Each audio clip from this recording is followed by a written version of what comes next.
Marcos 8. Pouco tempo depois, ajuntou-se outra vez uma grande multidão. Como eles não tinham nada para comer, Jesus chamou os discípulos e disse: Estou com pena dessa gente, porque já faz 3 dias que eles estão comigo e não têm nada para comer. Se eu os mandar para casa com fome, eles vão cair de fraqueza pelo caminho, pois alguns vieram de longe. Os discípulos perguntaram: Como vamos encontrar neste lugar deserto comida que dê para toda essa gente? Quantos pães vocês têm? Perguntou Jesus. 7. Responderam eles. Aí Jesus mandou o povo sentar-se no chão. Depois pegou os 7 pães e deu graças a Deus. Então os partiu e os entregou aos discípulos, e eles os distribuíram ao povo. Eles tinham também alguns peixinhos. Jesus deu graças a Deus por eles e mandou que os discípulos os distribuíssem. Todos comeram e ficaram satisfeitos, e os discípulos ainda encheram 7 cestos com os pedaços que sobraram. As pessoas que comeram eram mais ou menos 4.000. Jesus mandou o povo embora e logo depois subiu no barco com os seus discípulos e foi para a região de Dalmanuta. Alguns fariseus chegaram e começaram a falar com Jesus. Eles queriam conseguir alguma prova contra ele e por isso pediram que ele fizesse um milagre para mostrar que o seu poder vinha mesmo de Deus.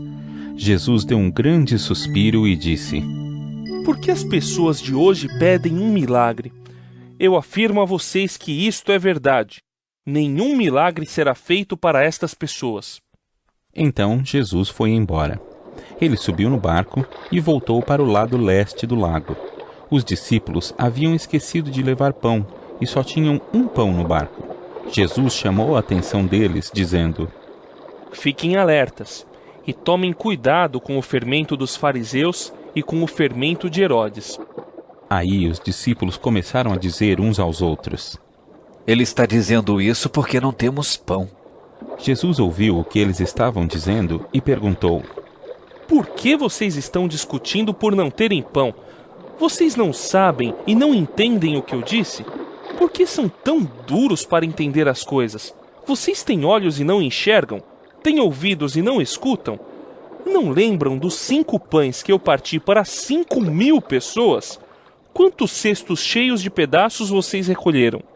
Eles responderam: 12. Jesus perguntou outra vez: E quando eu parti os 7 pães para 4.000 pessoas, quantos cestos cheios de pedaços vocês recolheram? Eles responderam: 7. Então Jesus perguntou: Será que vocês ainda não entendem? Depois, Jesus e os discípulos chegaram ao povoado de Betsaida. Algumas pessoas trouxeram um cego e pediram a Jesus que tocasse nele. Ele pegou o cego pela mão e o levou para fora do povoado. Então cuspiu, passou a saliva nos olhos do homem, pôs a mão sobre ele e perguntou: Você está vendo alguma coisa? O homem olhou e disse: Vejo pessoas. Elas parecem árvores, mas estão andando. Jesus pôs outra vez as mãos sobre os olhos dele. Dessa vez, o cego olhou firme e ficou curado. Aí começou a ver tudo muito bem. Em seguida, Jesus mandou o homem para casa e ordenou: Não volte para o povoado. Depois, Jesus e os seus discípulos foram para os povoados que ficam perto de Cesareia de Filipe. No caminho, ele lhes perguntou: Quem o povo diz que eu sou? Os discípulos responderam: Alguns dizem que o Senhor é João Batista, outros que é Elias, E outros que é um dos profetas. E vocês? Quem vocês dizem que eu sou? Perguntou Jesus. O Senhor é o Messias. Respondeu Pedro. Então, Jesus proibiu os discípulos de contarem isso a qualquer pessoa. Jesus começou a ensinar os discípulos dizendo: O Filho do Homem terá de sofrer muito. Ele será rejeitado pelos líderes judeus, pelos chefes dos sacerdotes e pelos mestres da lei. Será morto, e 3 dias depois ressuscitará. Jesus dizia isso com toda clareza. Então Pedro o levou para um lado e começou a repreendê-lo.